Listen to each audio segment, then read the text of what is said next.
और संजय के चड्ढा इस वक्त हमारे साथ जुड़ गए हैं, सीनियर एडवोकेट है सुप्रीम कोर्ट ऑफ इंडिया के।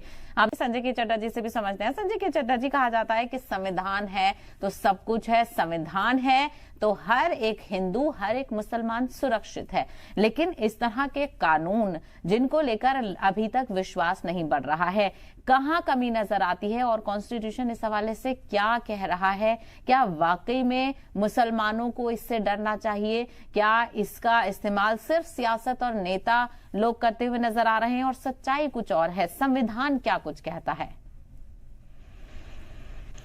देखिए, मैं बहुत स्पष्ट शब्दों में बात करूंगा, बहुत क्लियर टर्म्स में। किसी के अधिकार का, किसी के हकूक का हनन कब होता है? उससे लिया जब उससे कोई चीज छीनी जाती। ये जो एक सीएए के कानून पे मैं आपसे बताना चाहता हूं कि किसी भी तर्ज पे ये कानून देने वाला है, लेने वाला नहीं है। और इसमें किसी भी भारतीय नागरिक, चाहे वो हिंदू हो, मुसलमान हो, सिख हो, ईसाई हो, कोई भी मजहब से ताल्लुक रखता हो, उसकी नागरिकता जाने का प्रश्न ही नहीं, क्योंकि ये देने का कानून है। अब ये क्या है? 2014 तक पाकिस्तान और ऐसे टोटल 6 मुल्क हैं जी, मुल्कों से आए हुए जो वहां के ग्रसित, मैं फिर से कह रहा हूं, माइनॉरिटी के लोग हैं, उनको भारत में इतने सालों से जो रह रहे हैं, आज आए हुए कि नहीं हो रही है बात यहाँ पे, जो 2014 तक आ गए, बस उनको नागरिकता दी। तो मैं इस बात को बहुत जोर से रखना चाहता हूं और बहुत जोर से रखता आया हूं। आपके यहाँ पे भी मैंने कई मर्तबा कहा है और बाकी प्लेटफॉर्म्स पे भी कहता हूं कि हमारे किसी भी और मजहब के जो लोग हैं, माइनॉरिटीज खास तौर से मुस्लिम्स को इससे आतंकित किया जाता है कि सीएए से बहुत बड़ा अन्याय। तो ये बताइए ना, जब हम आपसे एक मैं बात कर रहा हूं, कोई हम का मतलब सरकार किसी आपसे कोई चीज छीन थोड़ी रही है, किसी मुसलमान भाई से कोई चीज छीन। लेकिन डर क्यों है? फिर अमेरिका जो कि एक सुपर पावर माना जाता है, जिसकी चीजों पर, जिसकी रिपोर्ट्स पर लोग विश्वास करते हैं, वो कह रहा है कि एनआरसी के साथ साथ सीए भारत के मुस्लिम आबादी के हुकूक यानी राइट्स को खतरे में डाल सकता है। फिर ये इस तरह की रिपोर्ट क्यों जारी की जा रही है? क्या अवेयरनेस नहीं है? क्या ट्रांसपेरेंसी नहीं है? कहां परेशानी है? इस सवाल का जवाब देने से पहले 2 लाइन और बोल दूं कि कॉन्स्टिट्यूशन जो है वो हर आदमी को इंसानी हकूक देता है, हमारा फंडामेंटल राइट्स दिए हुए हैं हमने बहुत स्पष्ट शब्दों में, और कोई भी, किसी की ताकत नहीं है, चाहे वो सरकार हो या गैर सरकार, कोई भी हो, आपके फंडामेंटल राइट्स को छू भी नहीं सकते। ये मैं बता रहा हूं, बहुत पुख्ता तरीके से बात कर रहा हूं मैं। और तो इसलिए घबराने की, डरने की कोई जरूरत नहीं। अब मैं आता हूं कि क्यों ये इस तरह के सवाल उठ रहे हैं, क्यों बार बार अमेरिकन मीडिया ने कह दिया कि ये अनकॉन्स्टिट्यूशनल है। वो क्या कर रहे हैं, ये समझने की बात बहुत जरूरी है। वो 2 चीजों को जोड़ने का प्रयास कर रहे हैं। एक है सीए जो आ चुका हमारा लॉ है, और दूसरा है एनआरसी, नेशनल रजिस्टर। तो वो रजिस्टर के बारे में बात कर रहे हैं कि ऐसा रजिस्टर बनेगा और उस रजिस्टर में उन लोगों की एंट्री होंगी जो सिटीजन्स हैं और जो नहीं हैं। तो देखिए, ये तो अब आने वाली सरकार कुछ करे तो करे। अभी तक तो कोई ऐसा जरूर कहा है एक बार होम मिनिस्टर ने पार्लियामेंट में, लेकिन अभी तक, मैं, महेश जी मुझे करेक्ट करेंगे, कि अभी तक कोई भी ऐसा प्लान सामने है या नहीं है, मुझे नहीं मालूम। एनआरसी जो है, सिर्फ एक बात खत्म करूंगा, एनआरसी लगी थी, कहां लगी थी? वो लगी थी असम में। वहां पे उसका एक नेशनल रजिस्टर बनाया गया था सिटीजन्स का। तो उसके रीजन फर्क थे, उसकी चीजें, क्योंकि वहां पे बहुत ज्यादा घुसपैठ हो रहा था, तो सुप्रीम कोर्ट के आदेश पे बना। तो इसलिए इन दोनों चीजों को, तीनों चीजों को जोड़ने की जरूरत नहीं है। अगर हम सिर्फ जो सिटीजनशिप एक्ट की बात कर रहे हैं, तो वो किसी भी तरीके से किसी भी हमारे हिंदुस्तान के, हमारे मुल्क के मुसलमान भाई का कोई राइट में दखल भी नहीं करेगा।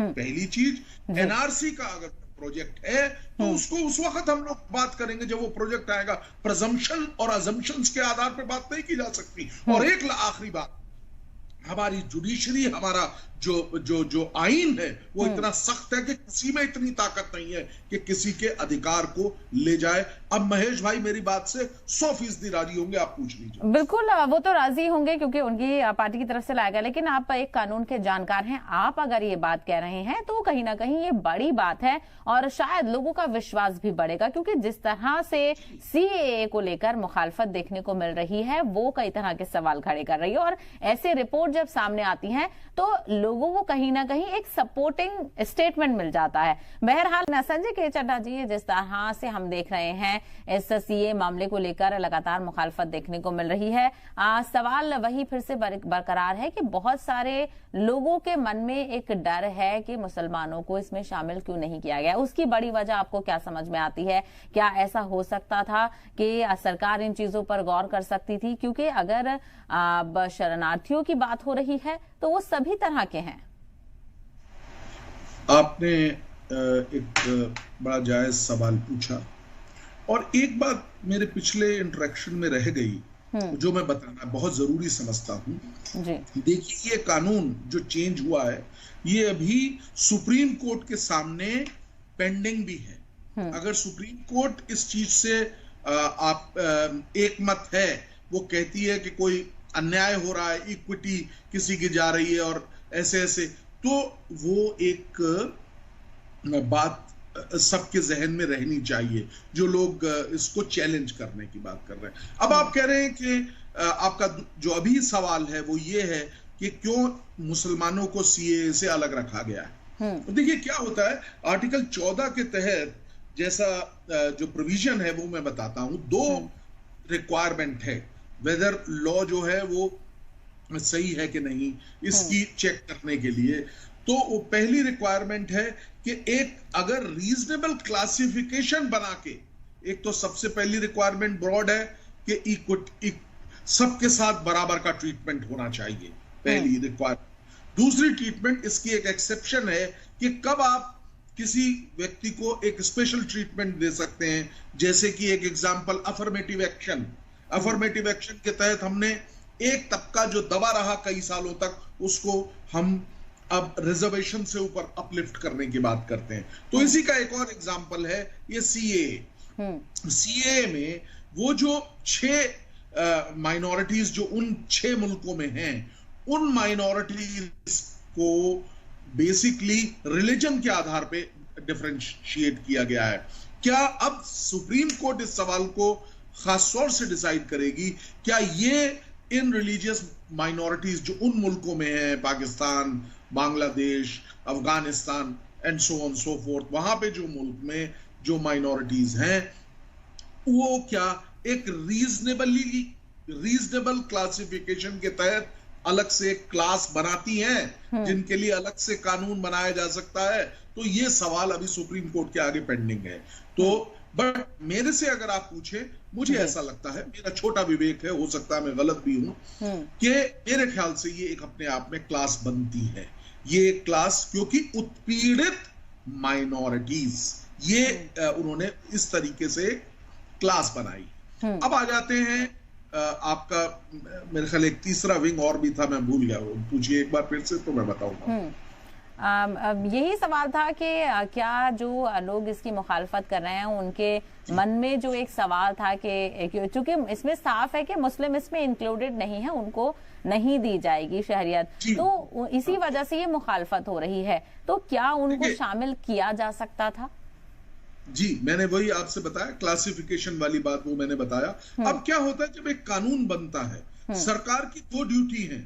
जब कानून बनता है तो उस कानून का प्रचार प्रसार भी करना होता है, उस कानून को जिन लोगों पे वो लागू हो रहा है और तमाम जो मुल्क है उसके सामने पेश भी करना होता है, जिससे कि इस तरीके के जो कंफ्यूजन्स है अभी वो कंफ्यूजन्स ना है। तो यहाँ पे सरकार की ये खामी है कि सरकार को बड़े स्पष्ट रूप से बताना चाहिए, एक एक आपके जैसे चैनल्स पे और तमाम मीडिया के जितने हाउसेज हैं, अखबारों में, सब जगह पे इस पे लिखना चाहिए, बताना चाहिए कि किसी भी तरीके से किसी का हम राइट को हनन नहीं कर रहे हैं, पहली चीज। तो ये अगर होगा, और ये वाला सवाल कि क्या मुसलमानों को उसमें शामिल किया जाना चाहिए, क्या वो रीजनेबल क्लास में मुस्लिम्स भी आते हैं, क्या क्योंकि इसका जवाब है? देखिए, कोई व्यक्ति बड़े पुरजोर तरीके से कह सकता है कि क्या पाकिस्तान में मुसलमानों पे भी, अहमदिया मुस्लिम है, उनके ऊपर बहुत अन्याय होते हैं, वहां पे हम देखते हैं आए दिन ऐसी खबरें आपके चैनल पे भी आती हैं। तो क्या इस तरह के लोगों को भी शामिल किया जा सकता था? ये एक सवाल अभी सुप्रीम कोर्ट के समक्ष। बिल्कुल, यानी उसके लिए इंतजार करना होगा कि सुप्रीम कोर्ट इस मामले को लेकर क्या कुछ कहता है। लेकिन डॉक्टर सूरत, आपसे ये भी समझना चाहेंगे, एक तरफ तो मुखालफत हो रही है और लोग ये समझ नहीं पा रहे हैं कि आखिर इसको किस तरह से सामने रखा जाए, अगर ये सही है तो फिर डर क्यों है। दूसरी तरफ कुछ लोगों का ये भी कहना है सीए चलिए शहरियत नहीं छीन रहा है, लेकिन बाद में जब एनआरसी को लेकर सरकार आएगी तो जब एनआरसी और सीए एक साथ मिलकर जब लागू हो जाएंगे तो कहीं ना कहीं परेशानी देखने को मिलेगी। तो इसको लेकर भी मैं चाहूंगी आपसे क्लैरिटी। देखिए, ऐसा एक तो सही परिप्रेक्ष्य में जैसा चड्ढा साहब ने भी कहा, एक ऐतिहासिक गलती हुई है, एक ऐतिहासिक अत्याचार हुआ कुछ पर्टिकुलर ग्रुप के साथ, और उनको अब जो है पुनः स्थापित करने के लिए प्रयास किया गया है। इसमें